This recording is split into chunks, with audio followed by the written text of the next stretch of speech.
आज ह्या डोळामार्गचा जो हॉस्पिटलचा जो प्रश्न आहे हे असे बरेचसे प्रश्न आहेत, कारण डोळामार्ग आमचं वाढत चाललं आहे.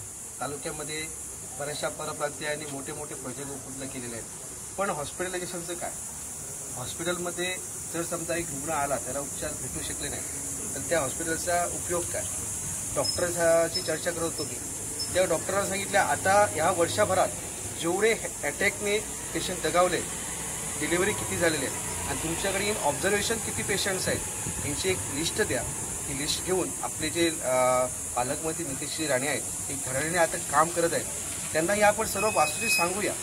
त्याच्यानंतर जी आता प्रक्रिया, आता भरतीची प्रक्रिया डोळामार्गसाठी किंवा आपल्या जिल्ह्यासाठी होणार आहे, ते प्रामुख्याने ही प्रक्रियेमध्ये आपल्या डोळामार्गला काय आपल्याला संधी भेटू शकेल. स्त्रीरोग तज्ज्ञ आपल्याकडे नाही आहेत, आपल्या सोनोग्राफी मशीन्स आहेत, पण तिकडे सोनोग्राफी मशीनसाठी पण तज्ज्ञ नाही आहेत, एक्सरे डिपार्टमेंट आहे, असे बरेचसे विषय आहेत. आणि डोळामार्गमध्ये एकच हे ग्रामीण रुग्णालय आहे, त्याच्यामध्ये फक्त आपण पेशंटला घेऊन येऊ शकतो आणि प्रायव्हेट हॉस्पिटल पण नाही आहे. एखाद्या घरात जर भाजी कापताना जर जाताना सुरू लागली तरी हे हॉस्पिटल, आणि रस्त्यात पडलेला एका गंभीर आजार ॲक्सिडेंट झालेला पण एक हे हॉस्पिटल आहे.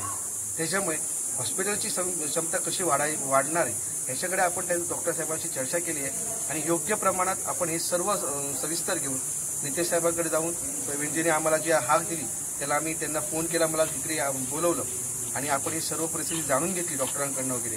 कारण आपण त्या डॉक्टरांना पण काही बोलू शकत नाही आहे, कारण त्यांच्याकडे जी सामग्री लागते, साधन लागतं, औषधोपचार देण्यासाठी लागतं, ते पण काही पुरवठा कमी आहे. त्यामुळे आपण ह्याच्यावर मागे पूर्णपणे आम्ही ठामपणे आपण प्रवीणजींनी मी अभ्यास केला आणि हे सर्व घेऊन नितेश राणे साहेबांचे आपले पालकमंत्री आहेत, दीपक केसरकर, अखिल स्थानिक आमदार आहेत, यांच्याशी भेटून जे पुढे आरोग्यमंत्री आहेत त्यांना भेटून हे सर्व प्रश्नांवर आम्ही लवकरात लवकर तोडगा काढणार आहोत.